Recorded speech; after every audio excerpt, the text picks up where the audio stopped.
Moi, Alain Gabriel, j'ai percé le mystère qui entoure le livre de l'Apocalypse.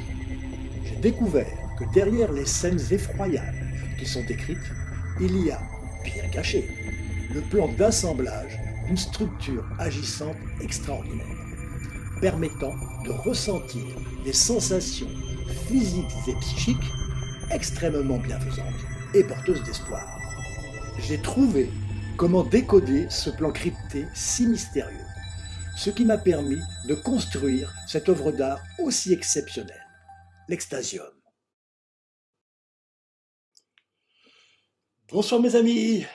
Certaines anecdotes concernant les visites que j'ai reçues m'ont éclairé pour comprendre le texte du livre de l'Apocalypse, à partir duquel j'ai trouvé le plan d'assemblage des éléments constitutifs de l'Extasium. Alors que je n'ai représenté que des formes purement géométriques, à cause de l'utilisation de petites lampes colorées et de la nécessité de les centrer pour mieux s'intégrer à la musique, des spectateurs m'ont fait part d'images surprenantes qu'ils avaient perçues. Ainsi, un soir où nous étions nombreux pour la salle, deux garçons nous ont dit avoir vu une femme avec une petite culotte rouge. Un troisième s'est joint à eux, mais personne d'autre ne l'avait vu.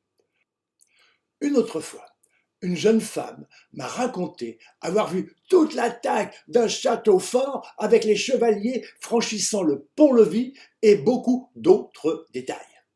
Au fur et à mesure qu'elle me le racontait, sa voix faiblissait et finalement, elle repartit dans cet autre monde bienheureux et je n'ai jamais su la fin de cette histoire.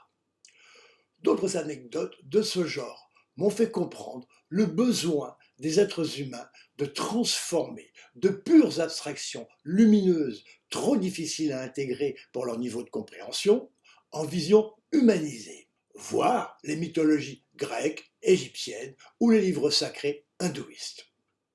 C'est pourquoi je lis les descriptions de Jean dans le livre de l'Apocalypse avec beaucoup de recul, ce qui m'a permis de comprendre que derrière les scènes fantasmagoriques qu'il décrit, il y a de pures formes géométriques porteuses de messages à plusieurs niveaux de compréhension. Encore plus surprenant, certains m'ont dit qu'ils avaient ressenti de l'amour sous toutes ses formes, y compris sexuelles, alors que les images qui défilaient en suivant la musique n'étaient que pure géométrie. Ceci me ramène longtemps en arrière, au moment de mes premiers émois amoureux. L'année de mes 13 ans est celle où mon destin fabuleux s'est mis en marche. Il y a eu mon théâtre de marionnettes très éphémère, annonciateur de mes futures recherches et aussi d'autres épisodes. À cette époque, nous avions 3 mois de vacances scolaires. Le premier mois, en juillet, je suis parti camper avec mes parents à Briare, sur un terrain au bord de la Loire, tout près du célèbre pont-canal construit par Eiffel. Après quelques jours, ils sont repartis à Courbevoie et m'ont laissé sous la surveillance des gardiens du camping. J'étais copain avec leur fils aîné, un peu plus âgé que moi. Un soir où nous avions décidé d'aller faire un tour en ville, au moment de franchir la barrière, on entendit un gros « fouf ». À l'arrière du camping, il y avait un ancien canal, et c'était la jeune sœur de mon copain qui venait d'y tomber. En voyant la scène, j'étais complètement tétanisé et ne pouvais plus bouger. Heureusement, mon copain a réagi immédiatement et a sauvé sa petite sœur. Depuis, à chaque fois qu'on me demande ce que je ferai dans telle ou telle situation, je refuse de répondre, car on ne sait jamais ce qu'on ferait. Au mois d'août, mes parents sont revenus me chercher et nous sommes allés faire du camping sauvage dans les montagnes d'Andorre et un petit tour en Espagne. On gravit la montagne pour aller pêcher des truites, on me prête une canne et je fais mon premier lancer. C'est le dernier. La mouche s'est accrochée dans les rhododendrons et la canne s'est cassée. La pêche, ce n'est pas pour moi. C'était mon premier voyage à l'étranger et j'en ai pris le goût. Le dernier mois, je suis parti rejoindre une famille en Allemagne. Déjà l'aventure, car j'ai voyagé seul cette fois. Il a fallu attraper le train en courant, et après de longues heures dans le train à vapeur, tchou, tchou, tchou, j'ai dû me débrouiller tout seul pour en changer à Bamberg. Arrivé à Schweinfurt, capitale mondiale du roulement à billes, fortement bombardée pendant la dernière guerre, personne ne m'attend. Ma connaissance de l'allemand que j'ai étudié en classe est très limitée, et je me sens complètement perdu. Mais heureusement, un monsieur qui parle parfaitement français, souvenir de l'occupation en France dont il a conservé de très bons souvenirs, me prend sous son aile et me conduit au chef de gare qui me fait comprendre que je devais prendre un autre billet pour me rendre dans la petite ville où je devais aller. Le monsieur protecteur l'achète et ne veut rien savoir pour que je le rembourse. Après 2 heures d'attente, le train arrive et le chef de gare me recommande au chef du train qui porte une casquette impressionnante tout en hauteur. C'était un vieux train avec des plateformes et je me croyais dans un western. Arrivé à destination, le chef de train a fait attendre tout le monde jusqu'à ce qu'il soit sûr que j'étais entre de bonnes mains.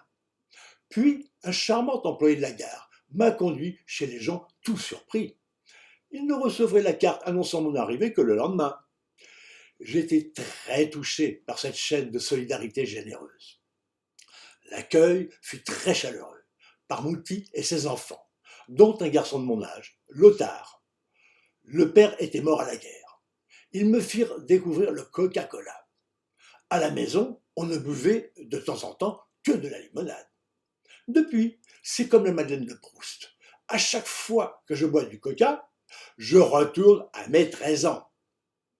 Un jour, Lothar me conduit à une réunion d'un groupe de jeunes où je vis une ravissante jeune fille de 16 ans.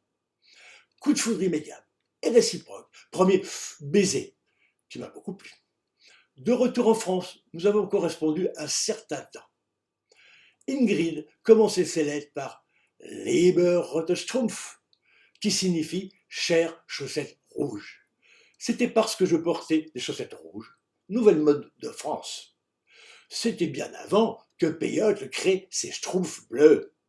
Plus tard, avec mon premier argent de poche, rare et limité, j'ai acheté un 45 tours de jazz, interprété par un fameux trompette, Harry James, pour le morceau I'm beginning to see the light. Je commence à voir la lumière, ce qui annonçait mes recherches sur la lumière et la musique, et aussi ma découverte de la lumière intérieure. Après, ce fut mon premier grand amour que je raconterai dans le prochain épisode. À bientôt. N'oubliez toujours pas de vous abonner et de partager.